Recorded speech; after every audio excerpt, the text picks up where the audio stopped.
En esta ocasión quiero hablar sobre dos preguntas que le hizo Pablo, Saulo de Tarso, al Señor Jesucristo el día que se encontró con él en el camino a Damasco, cuando Saulo de Tarso, quien después fuera llamado Pablo, se dirigía a Damasco a perseguir a los creyentes. Vamos a verlo en el relato que tenemos en Hechos capítulo 9, versículos 3 al 6.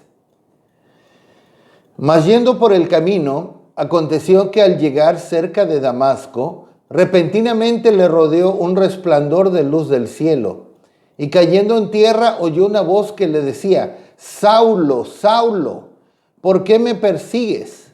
Él dijo: ¿quién eres, Señor? Y le dijo: yo soy Jesús, a quien tú persigues. Dura cosa te es dar coces contra el aguijón. Él, temblando y temeroso, dijo: Señor, ¿qué quieres que yo haga? Y el Señor le dijo: levántate y entra en la ciudad, y se te dirá lo que debes hacer. Amén. Como les decía, aquí Pablo se dirigía hacia Damasco, iba en el camino, iba a perseguir a los creyentes. Entonces Jesús aparece a él en una manera, con un gran resplandor de luz en el cielo. Y Pablo escuchó una voz que le decía, la voz del Señor Jesucristo, que le decía: Saulo, Saulo, ¿por qué me persigues?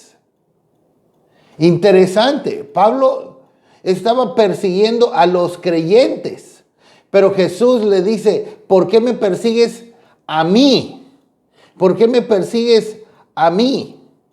De tal manera que de entrada podemos ver que lo que una persona haga contra un verdadero creyente, lo está haciendo contra el Señor mismo, o lo que haga a favor de un verdadero creyente, lo está haciendo a favor del Señor Jesucristo mismo.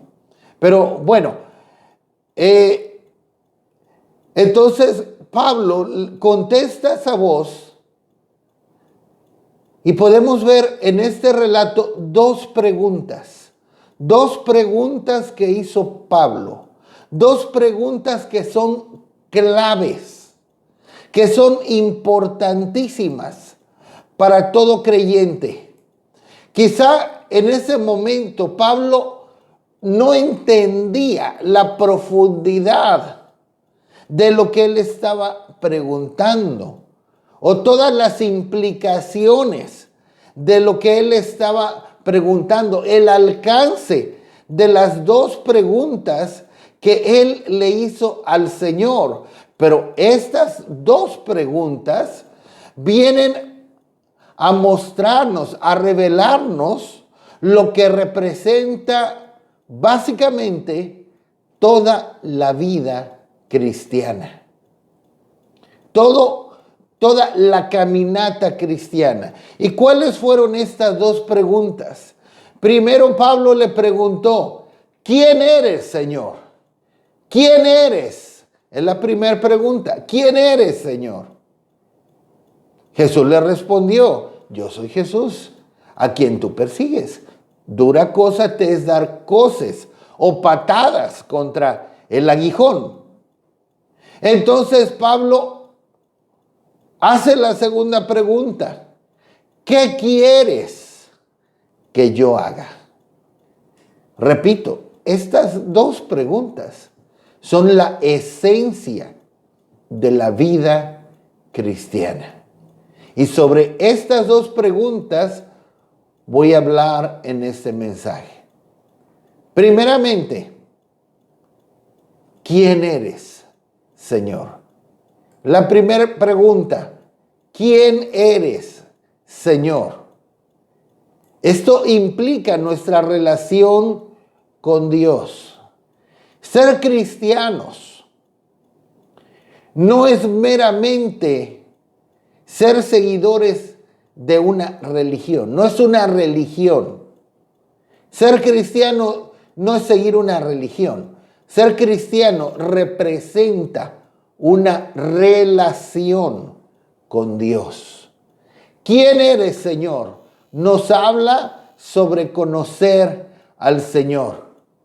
Y conocer al Señor debe o debiera ser un anhelo creciente y constante en todo cristiano, desde el inicio hasta el fin de su caminata.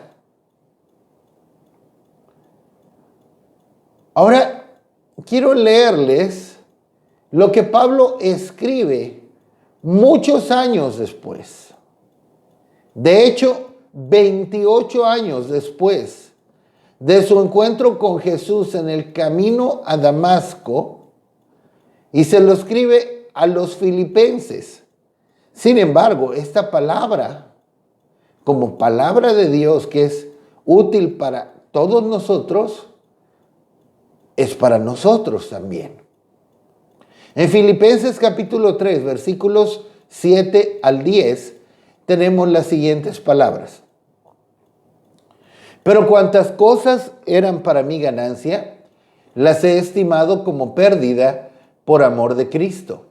Y ciertamente aún estimo todas las cosas como pérdida por la excelencia del conocimiento de Cristo Jesús, mi Señor, por amor del cual lo he perdido todo y lo tengo por basura para ganar a Cristo y ser hallado en Él, no teniendo mi propia justicia, que es por la ley, sino la que es por la fe de Cristo, la justicia que es de Dios por la fe, a fin de conocerle y el poder de su resurrección y la participación de sus padecimientos, llegando a ser semejante a Él en su muerte. Amén. Aquí tenemos. Quiero por un momento hablarles de las circunstancias por las cuales Pablo, algunas, por supuesto, no todas, algunas de las circunstancias por las cuales había pasado Pablo antes de que escribiera estas palabras. En Filipenses 3, del 7 al 10. Para este tiempo, cuando Pablo está escribiendo Filipenses 3, 7 al 10, Pablo ya tenía 28 años de haber tenido ese encuentro con Jesús en el camino a Damasco. Para este tiempo, Pablo ya había tenido sus 3 viajes misioneros.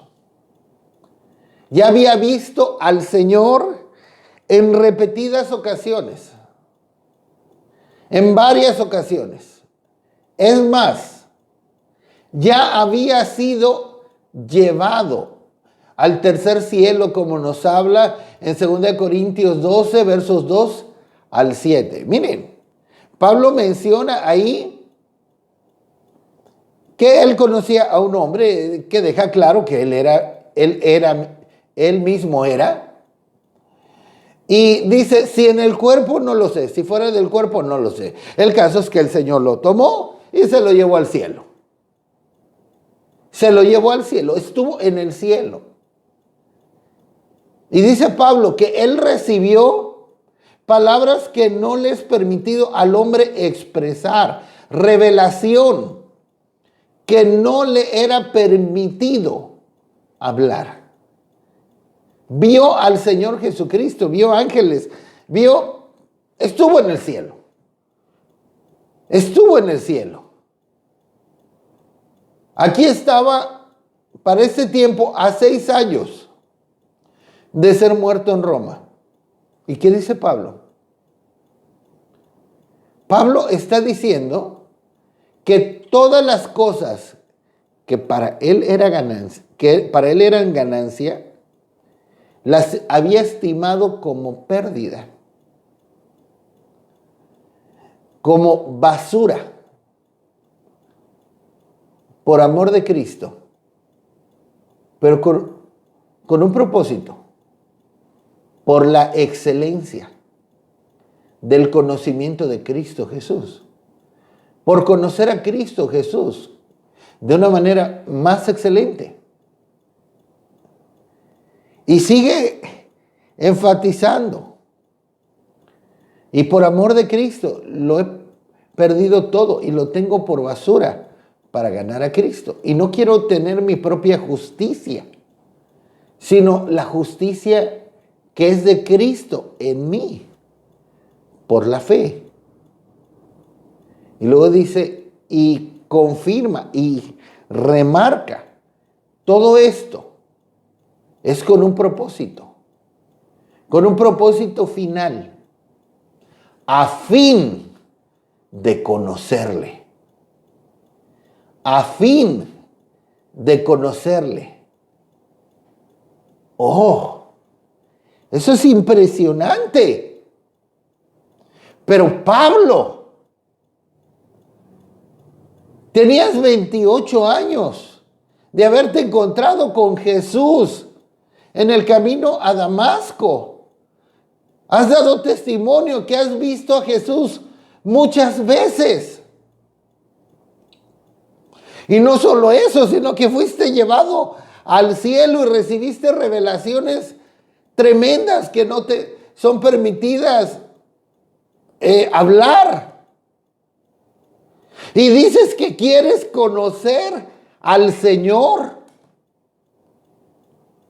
Dices que quieres conocer al Señor. ¿No es impresionante esto?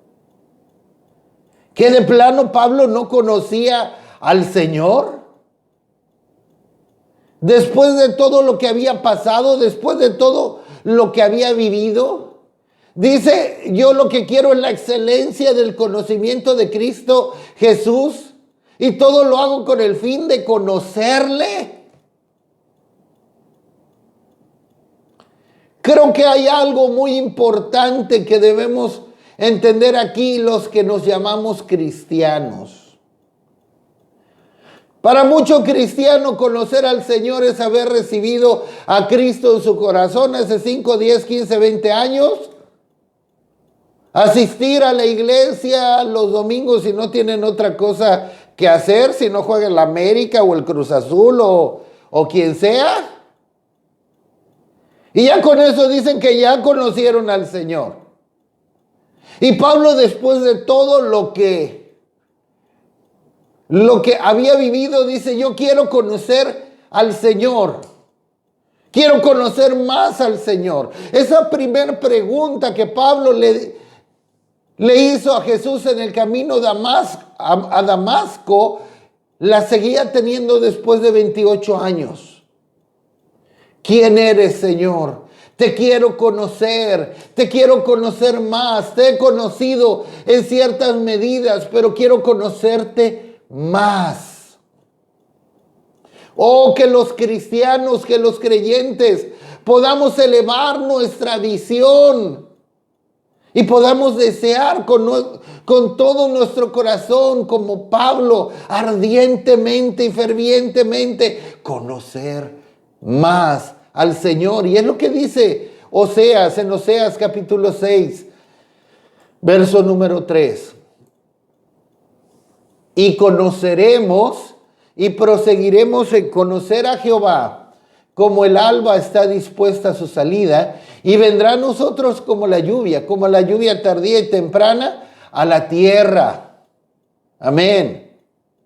¿Qué dice aquí la Escritura? Conoceremos y proseguiremos en conocer a Jehová, al Señor nuestro Dios.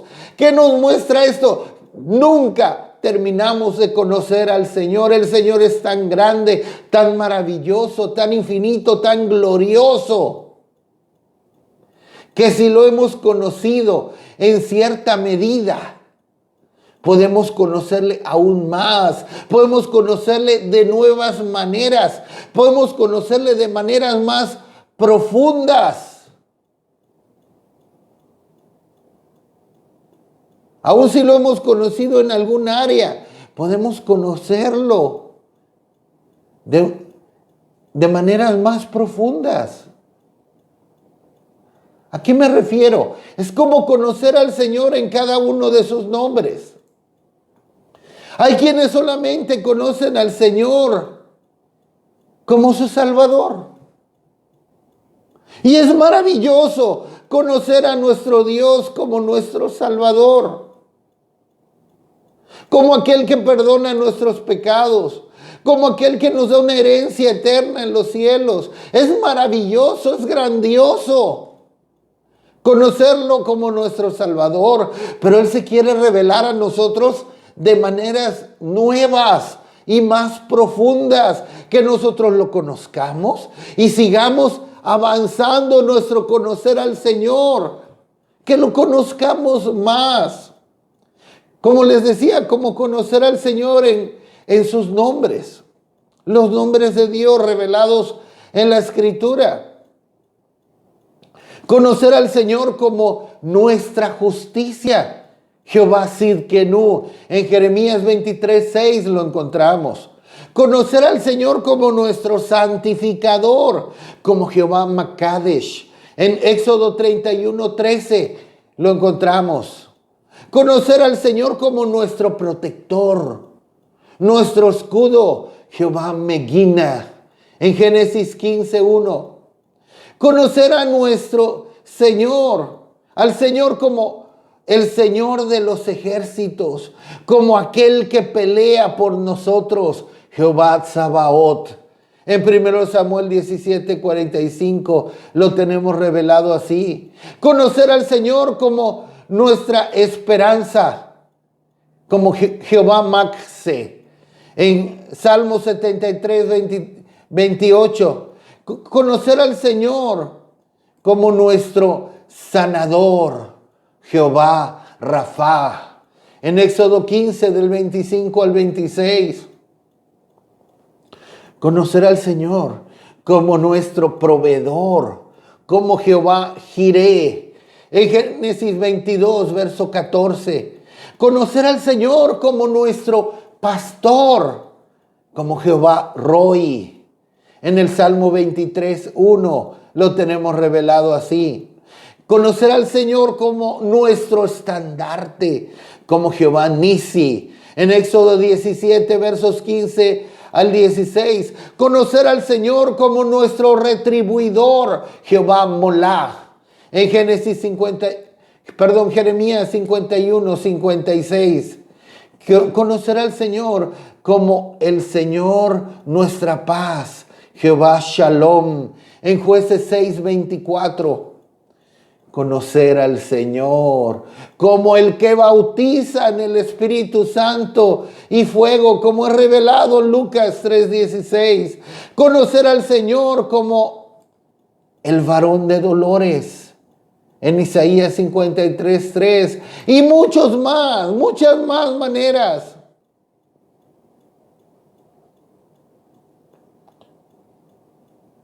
¿Hemos conocido al Señor? Si lo hemos conocido en cierta forma, en cierta medida, o que tengamos un anhelo por crecer en nuestro conocimiento del Señor y conocerlo más y de nuevas maneras y más profundas. Mira, tú puedes decir, sí, el Señor sana, el Señor es Jehová Rafa, el Señor que sana. Lo puedes decir porque lo leíste en la Biblia.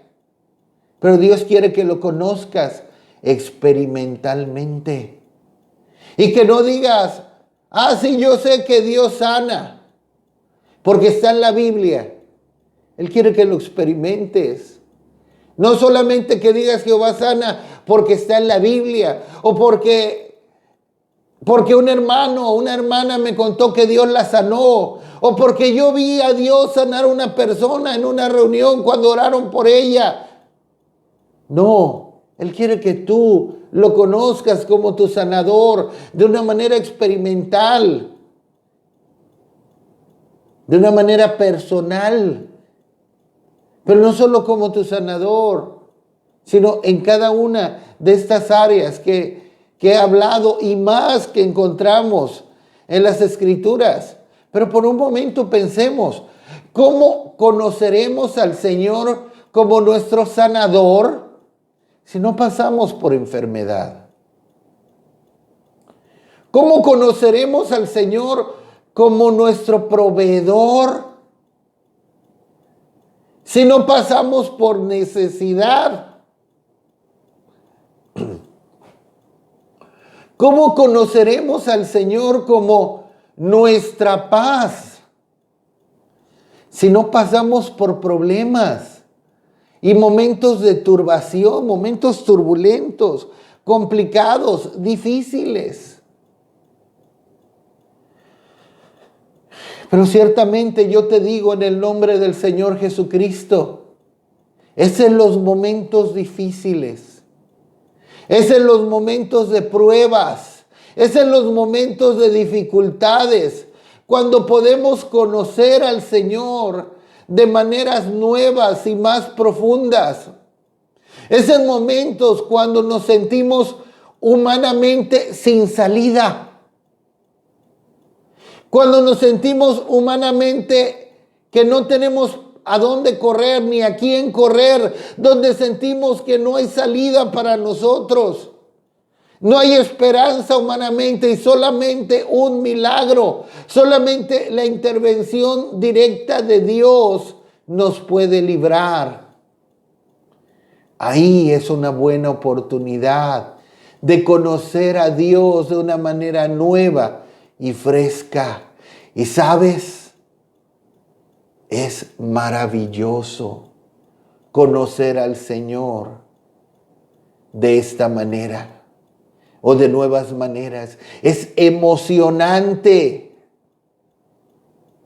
Ahí es donde podemos comprobar que nuestro Dios hace camino donde no lo hay, que Él hace sendas donde no hay sendas.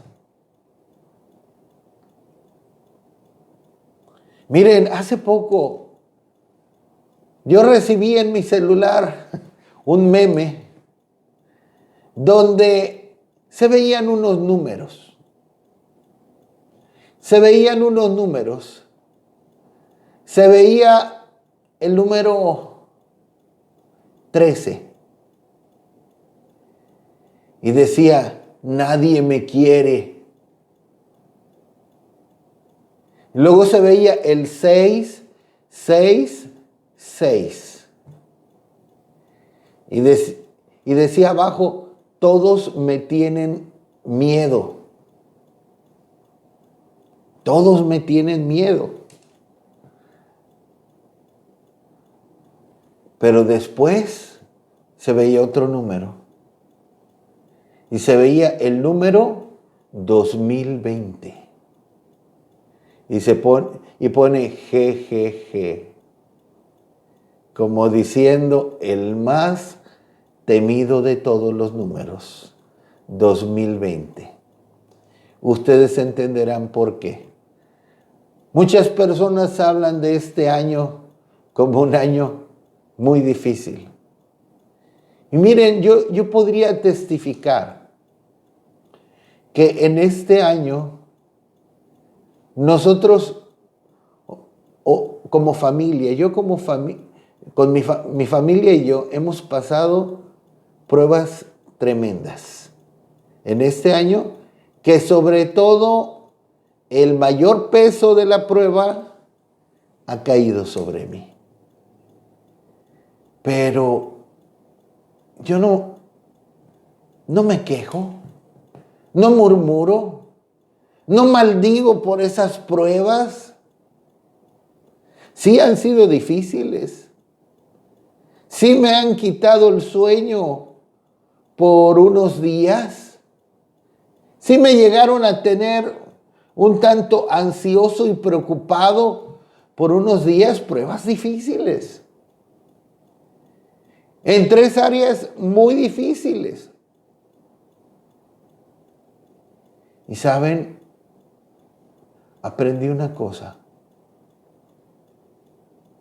Ya lo habíamos hecho, pero de una manera nueva y fresca. A levantar mis manos y a decirle, gracias, Señor. Tus caminos son justos, perfectos, buenos y sabios. Y yo sé que tú das gloria en lugar de ceniza. Y yo sé que la gloria venidera no es nada comparable con el padecimiento presente, con la prueba presente. Y gracias, Señor, porque yo sé que tengo tu gracia, porque no permites que sea tentado o probado más allá de lo que pueda soportar, sino que tú me das la gracia para salir adelante. Y gracias, Señor, porque tú te vas a revelar a mí y yo te voy a conocer de una manera nueva y fresca a través de todo esto.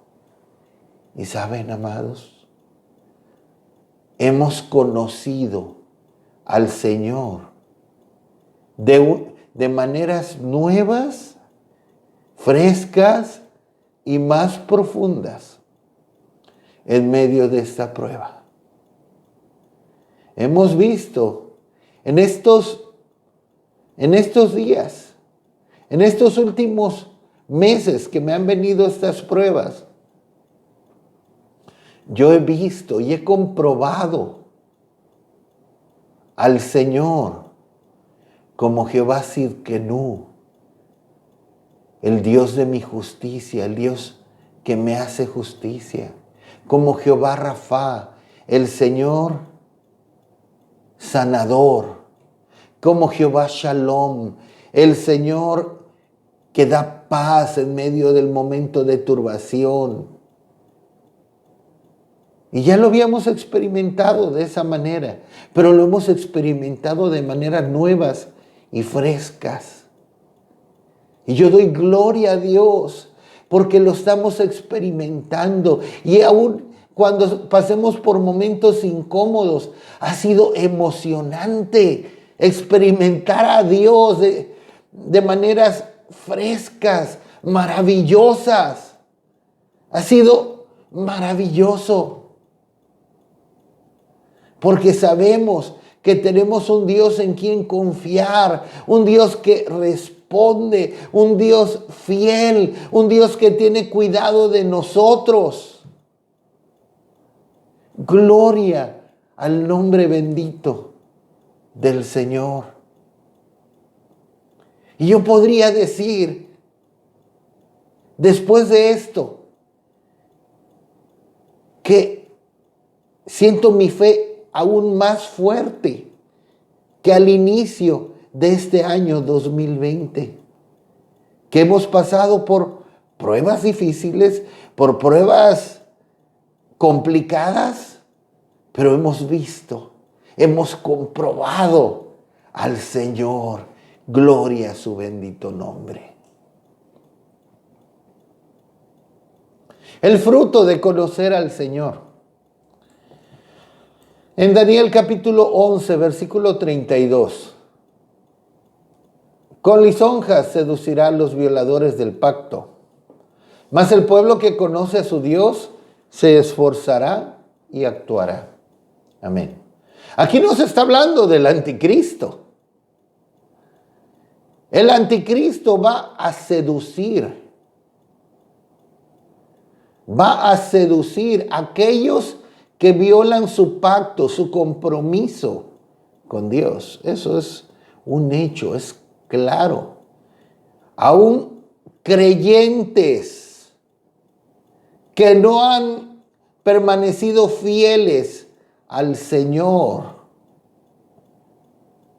que no han permanecido fieles en su compromiso con el Señor, creyentes, qué decir, aparentes, supuestos, que no han sido fieles en su supuesto compromiso con Cristo, serán arrastrados por el anticristo. Pero bueno, ese no es tanto el tema, el anticristo. Mas el pueblo que conoce a su Dios se esforzará y actuará. Aquellos que conocen al Señor se esfuerzan, actúan. No solo son palabras y apariencias. Se esfuerzan en la gracia de Dios, como nos habla 2 Timoteo 2:1, y hacen mucho para Él.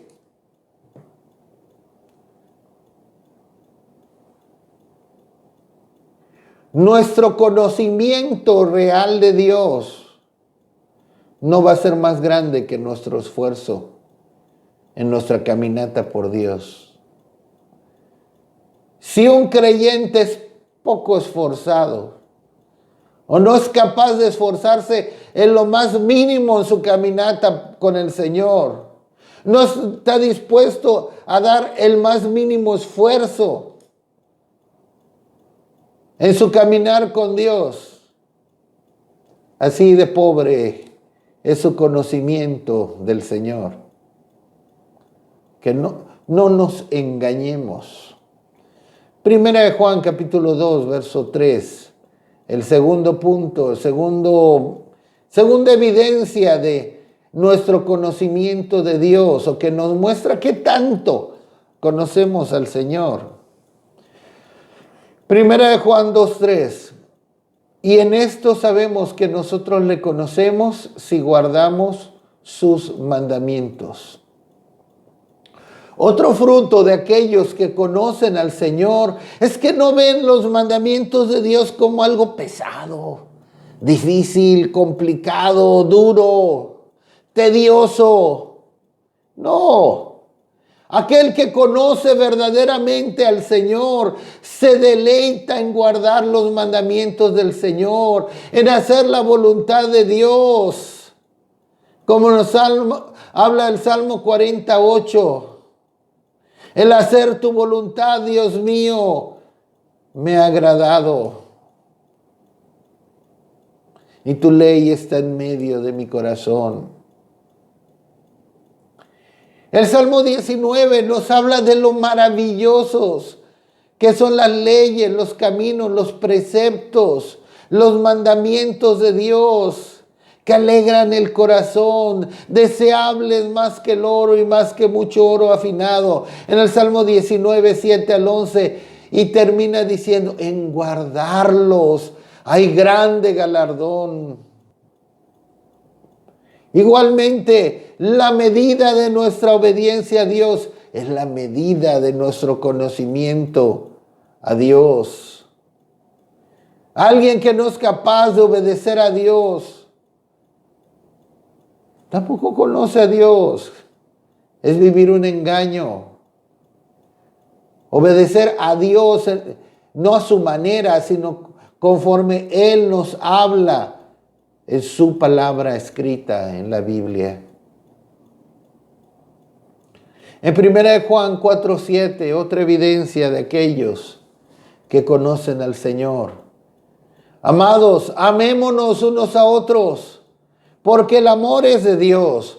Todo aquel que ama es nacido de Dios y conoce a Dios. El amor fraternal, el amor entre hermanos, es otro fruto de alguien que conoce a Dios. Alguien que conoce a Dios manifiesta amor fraternal, ama a sus hermanos.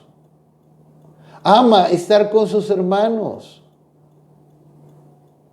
He conocido creyentes que evitan a otros creyentes, que no tienen comunión con otros creyentes, que no soportan a otros creyentes, que demuestran que no los aman.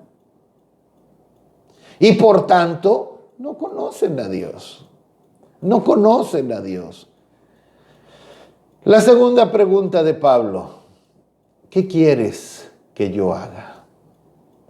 ¿Qué quieres que yo haga? Esto nos habla de servicio.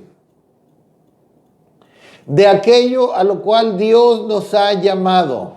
Recuerden, estas dos preguntas son la esencia de nuestra vida cristiana.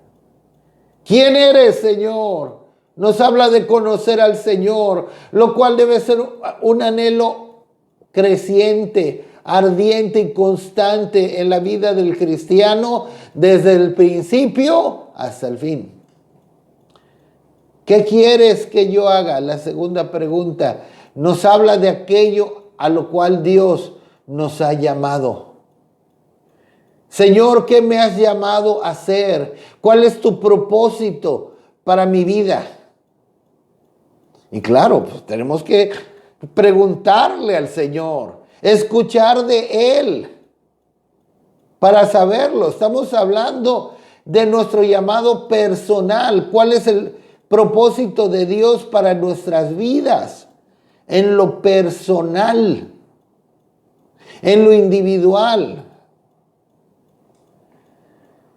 Debemos comprender que cada uno de nosotros ha sido llamado por Dios para algo. Dios tiene un plan para cada uno de nosotros, un llamado.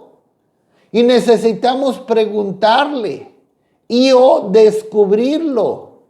¿Cuál es el propósito de Dios para nuestra vida? No es decirle al Señor, Señor, estos son mis planes, bendícelos.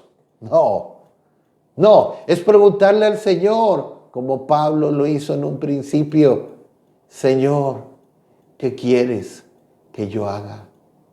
¿Cuál es tu propósito para mi vida? Veamos lo que escribe Pablo en Filipenses 3, del 12 al 14. No que lo haya alcanzado ya, ni que ya sea perfecto, sino que prosigo por ver si logro asir aquello para lo cual fui también asido por Cristo Jesús. Hermanos, yo mismo no pretendo haberlo ya alcanzado, pero una cosa hago, olvidando ciertamente lo que queda atrás y extendiéndome a lo que está delante. Prosigo a la meta, al premio del supremo llamamiento de Dios en Cristo Jesús. Dice Pablo, no lo he alcanzado ya. Aún no soy perfecto, pero prosigo, sigo adelante, presiono por ver si logro alcanzar aquello para lo cual fui asido o alcanzado por Cristo Jesús. Quiero alcanzar aquello para lo cual Cristo me alcanzó a mí. Y debes saber esto. Aunque tú no seas ministro, el Señor te alcanzó para que alcances algo, para que logres algo, para que cumplas su propósito, su voluntad. Pablo nos habla que él anhelaba y deseaba llegar a la meta. Llegar a la meta es proporcional a cumplir el propósito y la voluntad de Dios final para nuestra vida. Y para lograrlo, ¿qué decía él? Olvidaba lo que quedaba atrás. No se la pasaba volteando. No se la pasaba volteando, mirando hacia atrás. Voltear hacia atrás es detenernos miserablemente, como la esposa de Lot.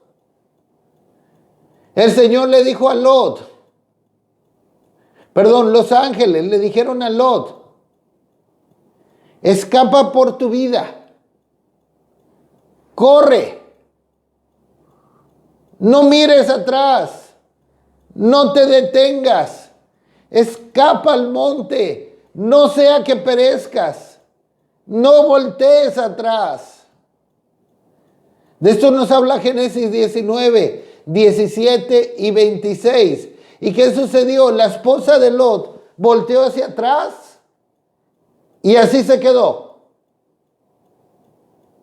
convertida en una estatua de sal. ¿Por qué en una estatua de sal?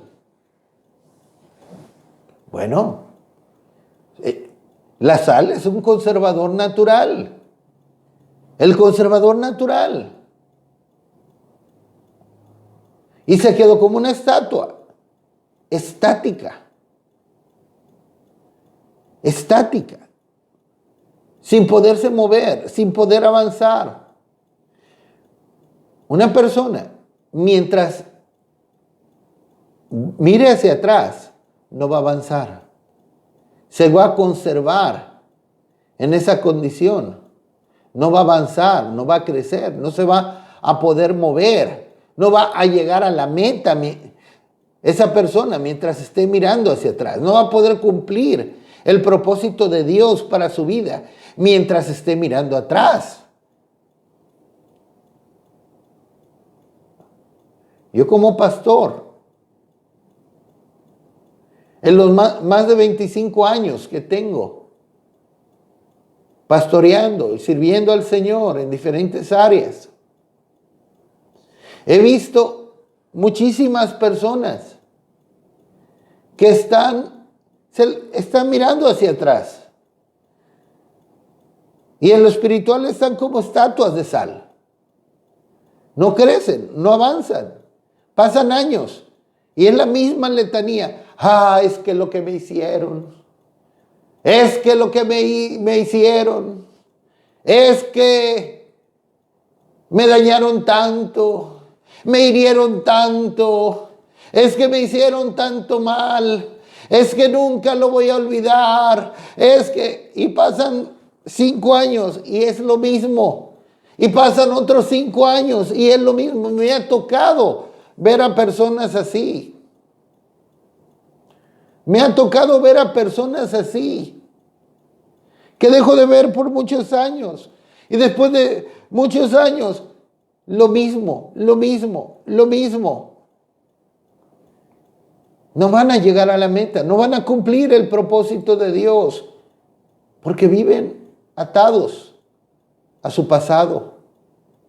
Dice Pablo, yo prosigo a la meta, con tal de alcanzar aquello para lo cual fui alcanzado por Cristo Jesús, y no miro hacia atrás, no miro hacia atrás. Podemos imaginarnos a los corredores en las Olimpiadas volteando hacia atrás. Van corriendo a toda velocidad y volteando hacia atrás. No pueden hacer eso. No solo se podrían caer, sino que pierden velocidad. En mi adolescencia yo recuerdo haber estado en clases de natación y me enseñaron la técnica para el nado de crawl, cómo uno va braceando y cada 2 brazadas tenía uno que tomar aire. Pero en una ocasión iba a entrar yo a una competencia y me dijo el maestro de natación, olvídate de la técnica. Olvídate de la técnica de cada 2 brazadas voltear a tomar aire. Toma aire lo menos posible. Voltea lo menos posible. Porque cada vez que volteas a tomar aire, pierdes velocidad. Entonces, vete aguantando. Y ya cuando no puedas más, ok, ya tomas aire. Entonces nosotros debemos armarnos del pensamiento de poder llegar a la meta. Llegar a la meta es el cumplimiento de la segunda pregunta de Pablo. ¿Qué quieres que yo haga? ¿Cuál es tu propósito para mi vida? ¿Cuál es la meta a la cual quieres que yo llegue? ¿Qué es lo que tengo que cumplir para llegar a la meta? Amén. Ok, en Hechos 20, versículo 24. Pero de ninguna cosa hago caso, ni estimo preciosa mi vida para mí mismo, con tal que acabe mi carrera con gozo. Y el ministerio que recibí del Señor Jesús para dar testimonio del Evangelio, de la gracia de Dios. Pablo solamente tenía una cosa en mente. Solamente una cosa le interesaba: terminar su carrera, llegar a la meta. cumplir con la segunda pregunta, con el ¿qué quieres que yo haga? El propósito, el plan de Dios para su vida. Y tenía prisa por hacerlo. Tenía prisa por hacerlo. No tenía tiempo para otras cosas. No hacía caso de cosas vanas, sin sentido, entretenimientos. No ponía por delante su realización personal humana, su diversión. No. Él veía como mayor satisfacción cumplir con el propósito de Dios para su vida. Y sabía que su tiempo era limitado. Entonces Pablo tenía prisa. Tenía prisa. No vivía en la pasividad. No vivía esperando que las circunstancias lo favorecieran para poder cumplir con el propósito de Dios para su vida. Él caminaba por encima de las circunstancias, creaba las circunstancias con la ayuda de Dios para cumplir el propósito de Dios para su vida. No, él sabía una cosa, no hay tiempo que perder. Por eso mismo él escribe lo que tenemos en Efesios 5, versículos 15 al 17. Mirad pues con diligencia cómo andéis, no como necios, sino como sabios, aprovechando bien el tiempo, porque los días son malos. Por tanto, no seáis insensatos, sino entendidos de cuál sea la voluntad del Señor. Aquí se vincula lo que les estoy diciendo. Debemos ser entendidos de cuál sea la voluntad del Señor. ¿Cuál es el propósito de Dios para nuestras vidas?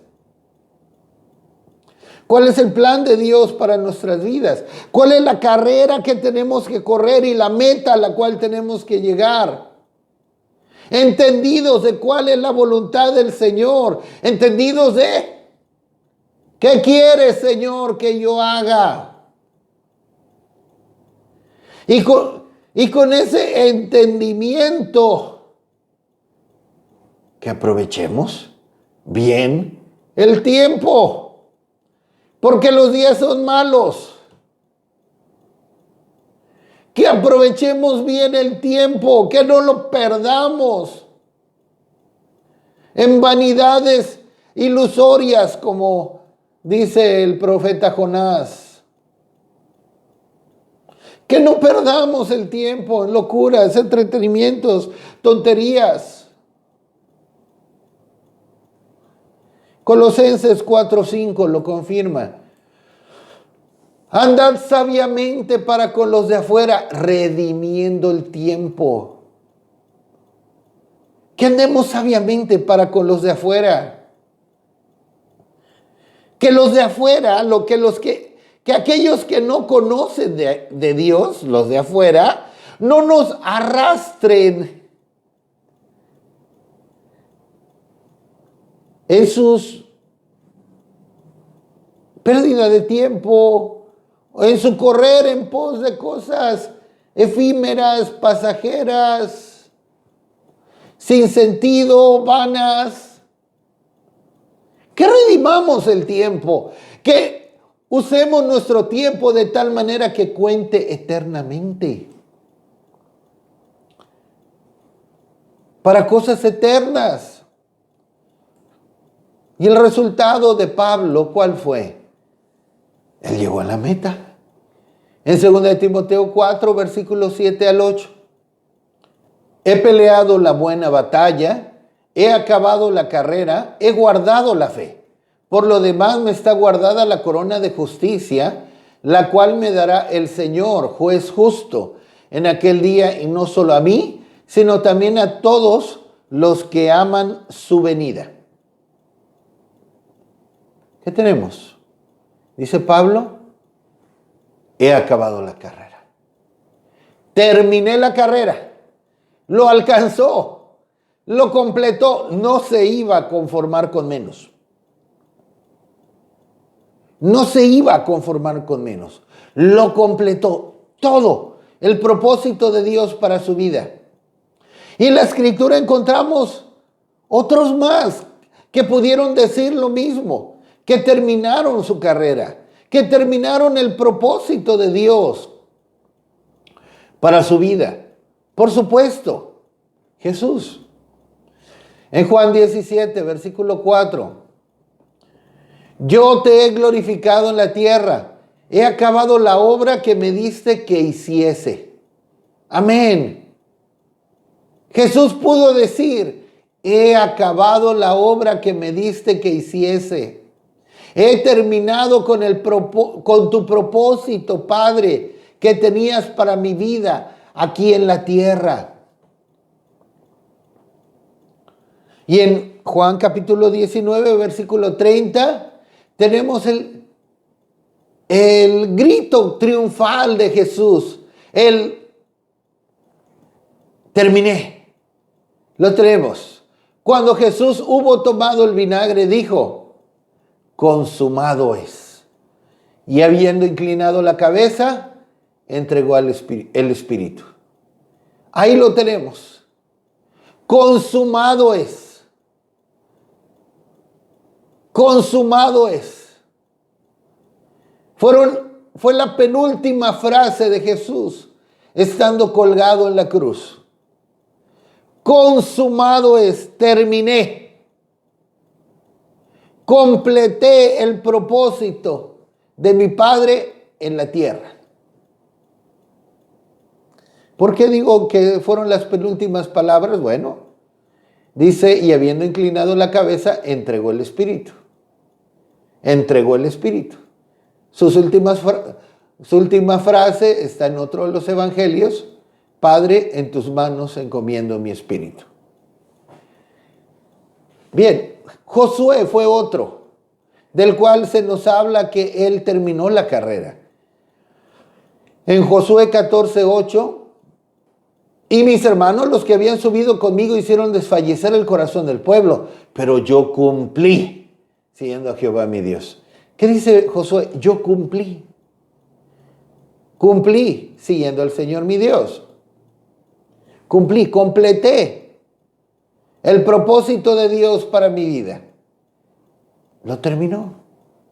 Otro fue Daniel. En Daniel 12:13. Y tú irás hasta el fin y reposarás y te levantarás para recibir tu heredad al fin de los días. Este fue el mensaje de Dios para Daniel. Y tú irás hasta el fin. Dios en su presencia veía que Daniel iría hasta el fin, lo completaría. Entonces Dios le dijo a Daniel, yo veo que tú vas a completar tu carrera. Otro que terminó la carrera fue Juan el Bautista. En Hechos 13:25. Mas cuando Juan terminaba su carrera, dijo, ¿quién pensáis que soy? No soy yo él, mas he aquí viene tras mí uno de quien no soy digno de desatar el calzado de los pies. Mas cuando Juan terminaba su carrera. Juan terminó su carrera. Completó el propósito de Dios para su vida, siendo su precursor, el precursor de nuestro Señor Jesucristo, aquel que lo presentaría. Y así tenemos muchos más en la Escritura.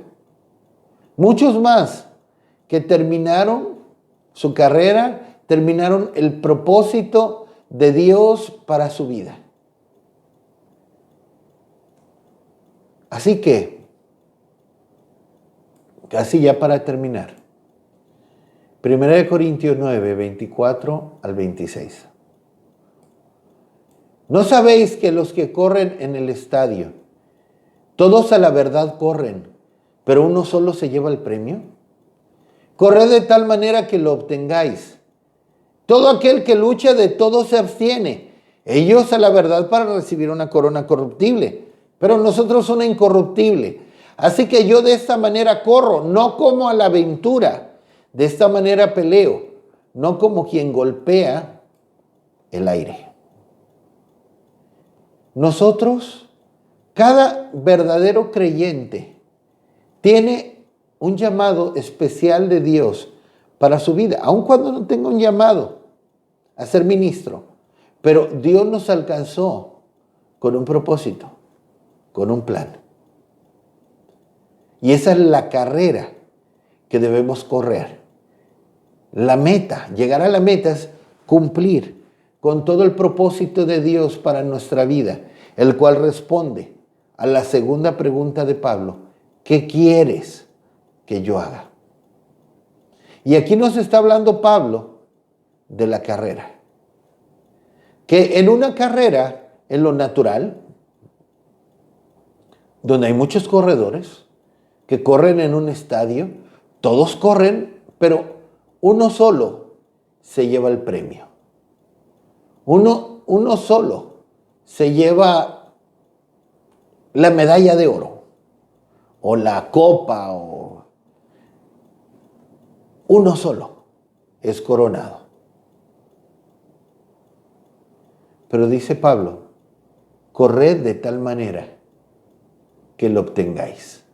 Los corredores en un estadio, los deportistas, corren para recibir una corona corruptible, un galardón corruptible,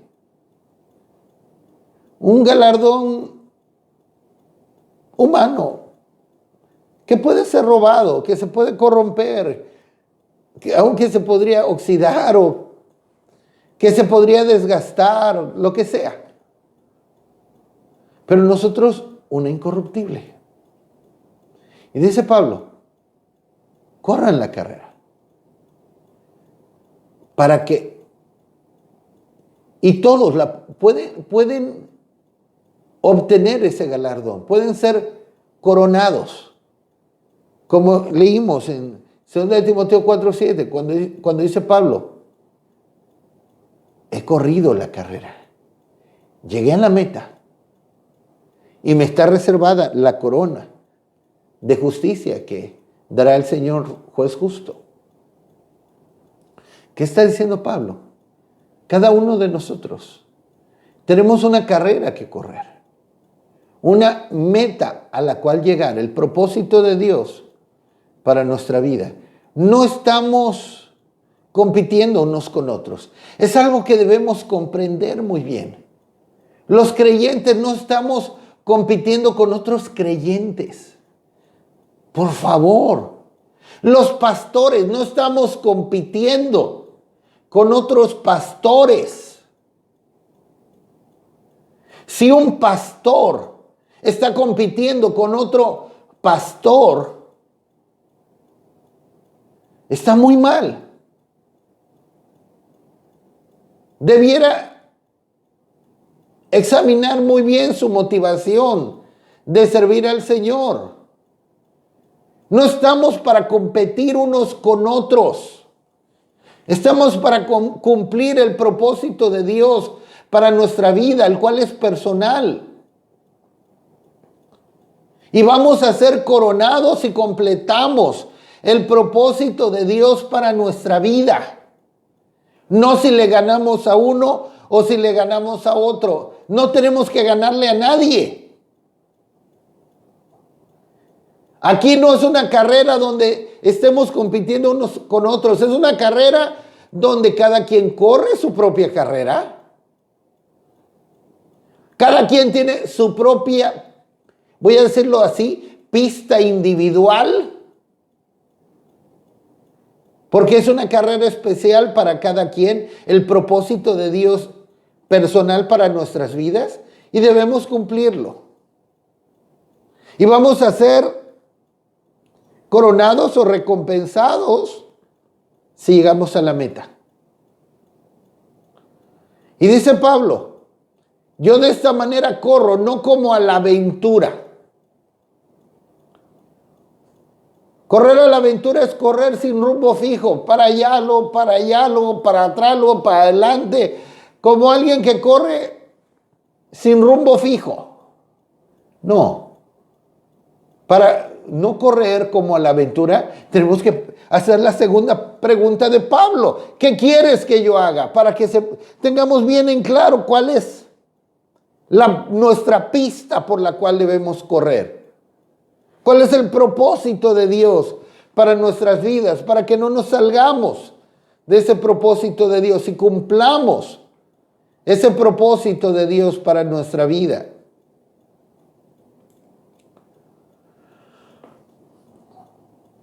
Quiero por un momento, y antes de dar el verso final, hablar de una experiencia que tuvo el pastor Brian Bailey. El pastor Brian Bailey fue mi pastor y padre espiritual sus últimos años de vida.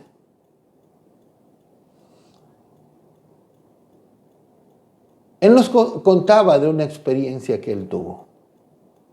Cuando él era muy joven, un pastor joven,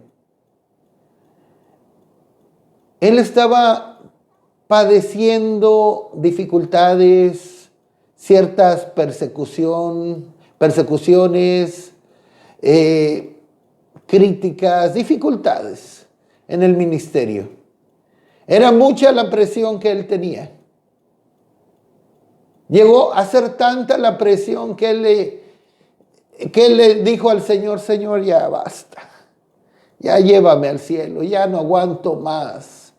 Llévame al cielo, ya no aguanto más esta situación. Y el Señor le tomó la palabra. El Señor le tomó la palabra. Entonces, él nos comentaba que una noche él murió. Él murió, él estaba acostado en la cama junto con su esposa. Él murió y salió de su cuerpo, y él veía su cuerpo tendido en la cama y a su esposa al lado. Llegó un ángel y lo tomó y lo llevó al cielo rápidamente. Pero él comenta que conforme se acercaba más y más y más y más al cielo, él sentía una tristeza cada vez mayor. Se sentía como una angustia. Y cuando llegó al cielo, finalmente, le fue mostrada toda su vida. Desde su niñez, como por fotografías.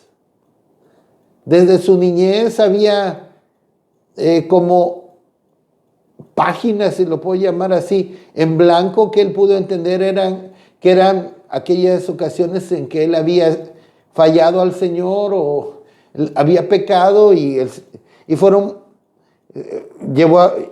se llegó a registrar su pecado, su falla, pero al arrepentirse fueron borradas. Pero también le fue mostrado lo que él tenía que hacer, lo que él tenía que cumplir, y no cumplió por haber terminado sus días antes del tiempo. Y ahí la angustia fue aún mucho mayor. Entonces él le dijo al Señor: Señor, por favor, permíteme regresar y terminar la carrera. Permíteme regresar y completar tu propósito para mi vida. Y hablarle a muchos otros en el mundo sobre la necesidad de cumplir con tu voluntad para sus vidas, llegar a la meta, correr la carrera y terminarla. Dice que no escuchó respuesta, pero de repente él ya se vio de regreso a una velocidad impresionante. De regreso y nuevamente entró a su cuerpo, y a partir de ahí El pastor Brian Bailey, a partir de allí, compartía, y yo lo escuché en varias ocasiones, compartía con un fervor, con una pasión tremenda, la importancia de terminar la carrera. Él sabía que él estaría en el cielo, que él era salvo. Él ya estaba en el cielo, salvo, pero sintió la angustia de estar en el cielo y no haber completado el propósito de Dios para su vida. Lo que responde a la segunda pregunta de Pablo. Sintió esa angustia tremenda. Pidió regresar y regresó. Después de eso, compartió en más de 80 países en el mundo sobre la importancia de terminar la carrera. Este mensaje. Escribió 65 libros, en muchos de ellos enfatizando la importancia que tenemos como creyentes de completar el propósito eterno de Dios para nuestras vidas. No estamos hablando tanto de salvación. Podemos ser salvos y estar en el cielo eternamente. Y sí, estar en el cielo eternamente. Por un momento sentiremos la angustia de no haber terminado la carrera y no obtendremos la corona y mucha herencia y recompensas en el cielo, de los cuales nos habla la Escritura. Estaremos en el cielo, pero no habiendo terminado la carrera, no con todas las recompensas que Dios tenía para nosotros. No estoy hablando de salvación.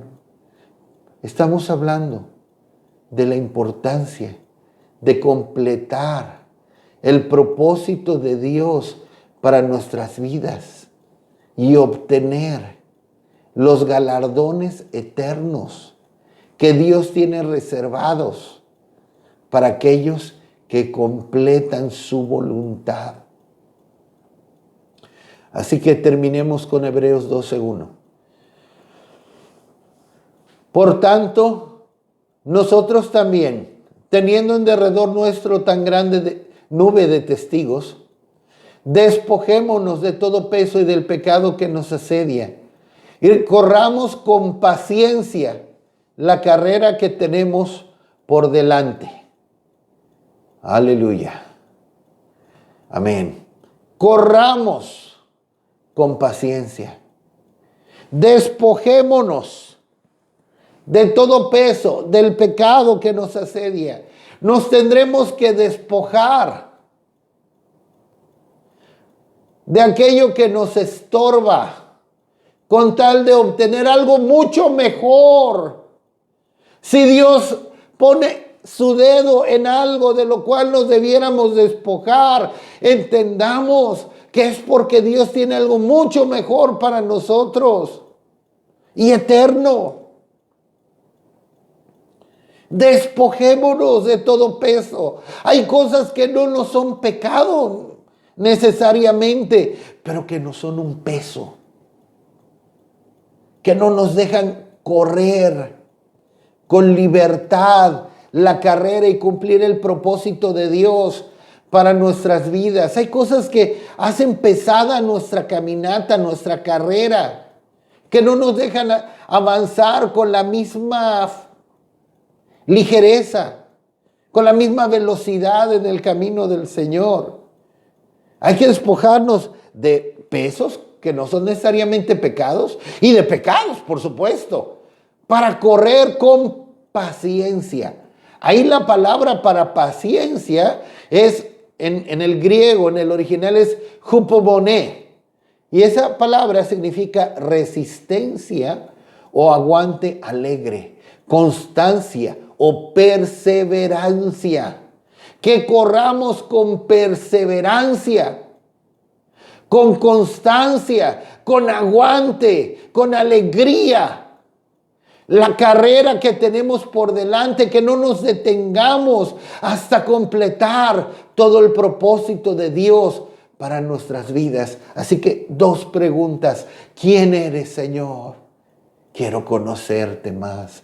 Quiero conocerte, Señor, de una manera más profunda. Y segunda, ¿qué quieres que yo haga? ¿Cuál es tu propósito para mi vida?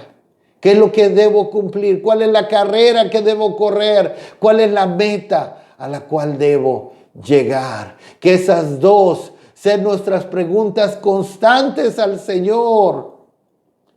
Y podamos encontrar lo maravilloso, lo emocionante que es caminar con Cristo como Él lo pide.